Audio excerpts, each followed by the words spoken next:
ராஜசிவாலய அன்பர்களுக்கு வணக்கம். திருநாவுக்கரசர் சுவாமிகள் 3/5/2024 சித்திரை சதய நட்சத்திரம் திருநாவுக்கரசர் சுவாமிகளின் குரு பூஜை தினமாகும். 6ஆம் நூற்றாண்டின் பிற்பகுதியில் பிறந்து 7ஆம் நூற்றாண்டின் முற்பாதி வரை 81 ஆண்டுகள் வாழ்ந்து 1000 பிறை கண்ட திருநாவுக்கரசர் திருமுனைப்பாடியில் உள்ள திருவாமூரில் புகழனாருக்கும் மாதினியாருக்கும் 2வது குழந்தையாக பிறந்தார். மூத்தவர் தமக்கை திலகவதியார். இவருடைய இயற்பெயர் மருள் நீக்கியார் ஆகும். இளமையில் சமண சமயம் சார்ந்து கலை நூல் பல கற்று தேர்ந்தார். தர்மசேனர் என்னும் பட்டம் பெற்று சமண சமய தலைமை பெற்று வித்தகராக விளங்கினார். திருவதிகையில் சிவத்தொண்டு செய்து வந்த தமக்கை திலகவதியார் தன் தம்பி சைவம் புக வேண்டி நாள்தோறும் இறைவனை வேண்டி வந்தார். இதன் காரணமாக மருள் நீக்கியாரான தர்மசேனருக்கு சூளை நோய் வந்தது.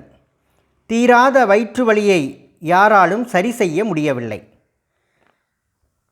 தமக்கை திலகவதியிடம் வந்தடைந்தார் மருள் நீக்கியார்.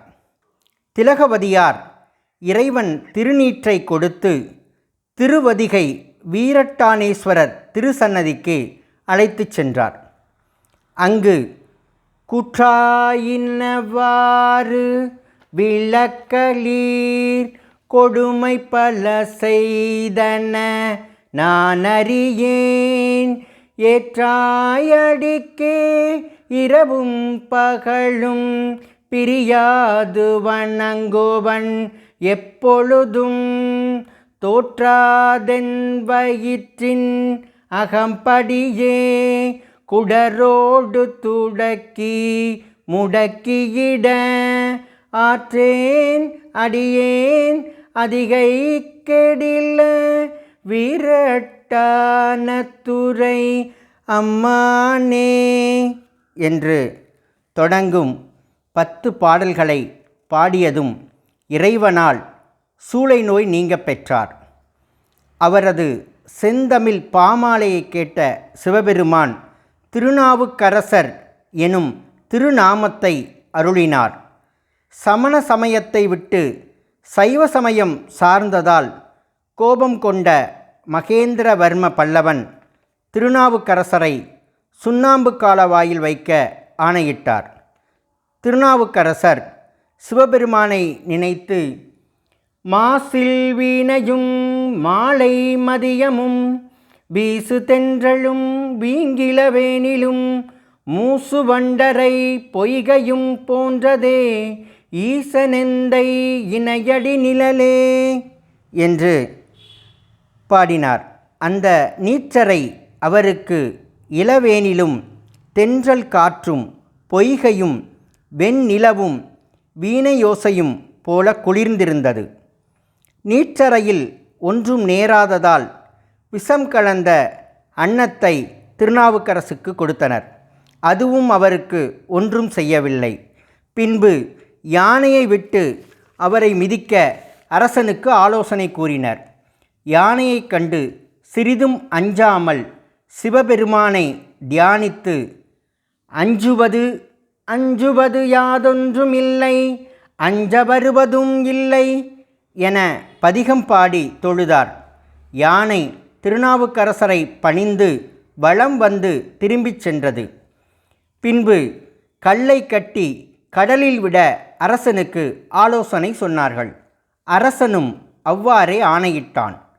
கடலில் தள்ளப்பட்ட அந்த நிலையிலும் திருநாவுக்கரசர் சிறிதும் மனம் தளராமல் சொற்றுணை வேதியன் சோதிவானவன்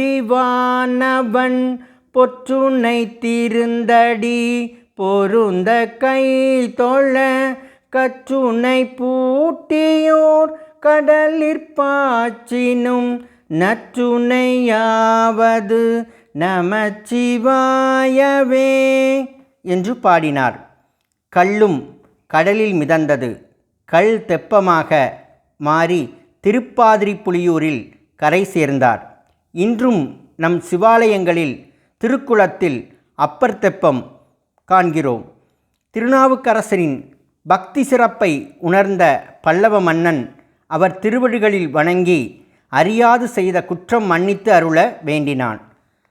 திருத்தூங்கானை மாடம் எனும் திருத்தலத்தில் பொன்னார் திருவடிக்கு என்று பாடி சூல முத்திரையும் இடப முத்திரையையும் தம் திருத்தோளில் பொறிக்கப் பெற்றார். சீர்காழிப்பதிக்கு சென்ற திருநாவுக்கரசர் திருஞான சம்பந்த சுவாமிகளை வணங்கினார். சம்பந்தர் அவரை வணங்கி அப்பரே என்று இரு கைகளையும் பற்றி எடுத்தார். திருநல்லூரில் சிவபெருமானை வணங்கி எழுந்த அப்பரின் திருமுடி மீது பரமன் தன் பதமலரை சூட்டி அருளினான். ஈசனின் அருளை எண்ணி நினைந்து உருகும் அடியாரை எனத் தொடங்கும் திருத்தாண்டக மாலையை சாற்றி தாண்டக வேந்தர் எனும் திருப்பெயர் பெற்றார். திங்களூரில் அப்பூதி அடிகள் எனும் தொண்டரின் இல்லத்துக்கு சென்றபோது அமுது செய்வதற்காக வாழை இலை அறியச் சென்ற சிறுவனை பாம்பு தீண்டியது. அவன் இறக்க இதை அறிந்த திருநாவுக்கரசர் ஒன்று கொள்ளாம் என்று அவர் சிந்தை என்று தொடங்கும் பதிகம்பாடி சிறுவனின் உயிர் பெறச் செய்தார். திருஞான சம்பந்தரும் திருநாவுக்கரசரும் மறைக்காடுடைய ஆலயம் சென்றனர். அடைக்கப்பட்டிருந்த கதவை திறக்க பண்ணின் நேர்மொழியால் எனும் பதிகத்தை பாடி கதவை திறக்கச் செய்தார். திருப்பைங்கிலி எனும் தலத்தில் சோர்வடைந்திருந்த அப்பர் பெருமானுக்கு இறைவன் பொதி சோறும் குடிநீரும் கொடுத்து அருளினார். திருக்கைலை காட்சியை கண்ணினால் காண வேண்டுமென்று விரும்பிய அப்பருக்கு திருவையாற்றிலே கைலை கோலத்தில் காட்சி தந்தார். அப்போது ஓசை ஒளிகளாம் ஆனாய் நீயே, உலகுக்கு ஒருவனாய் நின்றாய் நீயே, வாசமலரெல்லாம் ஆனாய் நீயே, மலையான் மருகனாய் நின்றாய் நீயே, பேசப் பெரிதும் இனியாய் நீயே, பிறனாய் அடியன் மேல் வைத்தாய் நீயே, தேச விளக்கு எல்லாமானாய் நீயே, திரு ஐயாரகலாத செம்பன் சோதியே என்று திருத்தாண்டகம் பாடி உள்ளம் குலைய உருகி ஆடினார். பின்பு மதுரை, ராமேஸ்வரம், திருநெல்வேலி முதலிய திருத்தலங்களை தரிசித்து திருப்பகலூரை அடைந்தார். அங்கு புண்ணியா உன்னடிக்கே என்று புகழூர் தாண்டகத்தை திருவாய் மலர்ந்தருளினார். சித்திரை சதய நட்சத்திரத்தில் திருநாவுக்கரசு சுவாமிகள் சிவபெருமானின் திருவடிகளை சேர்ந்தார்.